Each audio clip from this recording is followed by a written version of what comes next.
Hi hello ಎಲ್ಲರಿಗೂ ನಮಸ್ಕಾರ. ನಾನು Chaitra. Welcome to my channel. ಇವತ್ತಿನ ವಿಡಿಯೋದಲ್ಲಿ ಸೀಸ್ನಲ್ ಫ್ರೂಟ್ ಆಗಿರುವಂತಹ ಮಾವಿನ ಹಣ್ಣಿನ ರಸಾಯನವನ್ನು ಹೇಗೆ ಮಾಡ್ತೀವಿ ಅನ್ನೋದನ್ನು ತೋರಿಸ್ತೀನಿ. ಇದಕ್ಕೆ ಮಾವಿನ ಹಣ್ಣಿನ ಸೀಕರಣೆ ಅಂತ ಕೂಡ ಹೇಳ್ತಾರೆ. ನಮ್ಮ ಹಳ್ಳಿ ಸ್ಟೈಲಲ್ಲಿ ಯಾವ ಥರ ಮಾಡ್ತೀವಿ ಅನ್ನೋದನ್ನು ತೋರಿಸ್ತೀನಿ ಬನ್ನಿ. ಸೊ ಇವಾಗ ನೋಡ್ಬೋದು ಮಾವಿನ ಹಣ್ಣನ್ನು ಯಾವ ಥರ ಕಟ್ ಮಾಡ್ತಾ ಇದ್ದಾರೆ ಅಂತ. ಸಿಪ್ಪೆಯನ್ನು ತೆಗೆದು ಆಮೇಲೆ ಸಣ್ಣದಾಗಿ ಹೆಚ್ಚುತ್ತಾ ಇದ್ದಾರೆ. ಇದು ಮಿಟ್ಗತ್ತಿ ಮಣೆ ಅಂತ ಅದರಲ್ಲಿ ಹೆಚ್ಚುತ್ತಾ ಇದ್ದಾರೆ.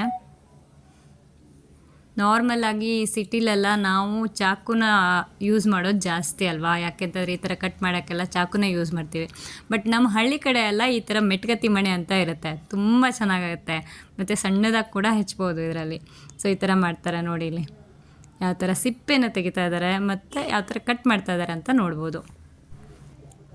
ಇವಾಗ ನೋಡಿ ಎಷ್ಟು ಚೆನ್ನಾಗಿ ಹೆಚ್ಕೋತಾ ಇದ್ದಾರೆ ಅಂತ. ಈ ಥರ ಮಿಟ್ಗತ್ತಿ ಮಣ್ಣೆಲೆಲ್ಲ ಹೆಚ್ಚಬೇಕು ಅಂದರೆ ಸ್ವಲ್ಪ ಪ್ರಾಕ್ಟೀಸ್ ಬೇಕು. ಇವ್ರಿಗೆಲ್ಲ ಪ್ರಾಕ್ಟೀಸ್ ಇದೆ, ಸೊ ಆರಾಮಾಗಿ ಮಾಡ್ತಾ ಇದ್ದಾರೆ. ಪ್ರಾಕ್ಟೀಸ್ ಇಲ್ಲ ಅಂದರೆ ಈ ಮಾವಿನ ಹಣ್ಣು ಇರ್ಬೋದು ಅಥವಾ ತರಕಾರಿ ಇರ್ಬೋದು, ಇದರನ್ನೆಲ್ಲ ಹೆಚ್ಚೋದು ಸ್ವಲ್ಪ ಕಷ್ಟ ಆಗುತ್ತೆ. ಇವಾಗ ನೋಡಿ ಇಲ್ಲಿ ಕಾಣಿಸ್ತಾ ಇದೆ ಅಲ್ವಾ, ಹೆಚ್ಚಿಟ್ಟಿರುವಂತಹ ಮಾವಿನ ಹಣ್ಣು ಎಷ್ಟು ಚೆನ್ನಾಗಿ ಕಾಣಿಸ್ತಾ ಇದೆ ನೋಡಿ, ಕಲರ್ಫುಲ್ಲಾಗಿ ಕೂಡ ಕಾಣಿಸ್ತಾ ಇದೆ.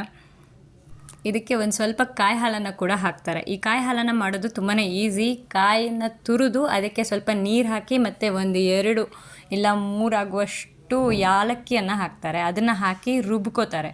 ರುಬ್ಬಿ ಅದನ್ನು ಸೋಸಿ ಆ ಕಾಯಿ ಹಾಲನ್ನು ರೆಡಿ ಮಾಡ್ಕೋತಾರೆ. ಸೊ ಇವಾಗ ನೋಡಿ ಇಲ್ಲಿ ಸಕ್ಕರೆಯನ್ನು ಕೂಡ ಆ್ಯಡ್ ಮಾಡ್ತಾಯಿದ್ದೀವಿ.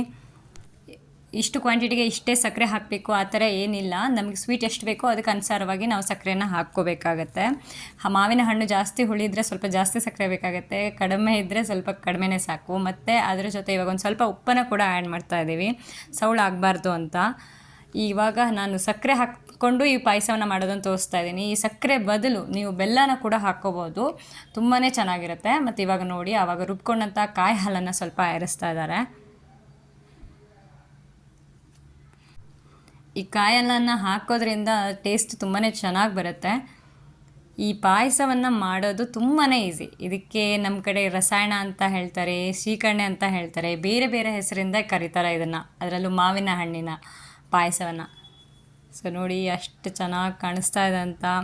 ಮತ್ತು ಇದಕ್ಕೆ ಸ್ವಲ್ಪ ಕಾಸಿ ತಣಿಸಿಟ್ಟಂತಹ ಹಾಲನ್ನು ಕೂಡ ಹಾಕ್ತೀವಿ. ಸ್ವಲ್ಪ ಮಾತ್ರ ಹಾಕ್ಕೊಂಡ್ರೆ ಸಾಕಾಗತ್ತೆ.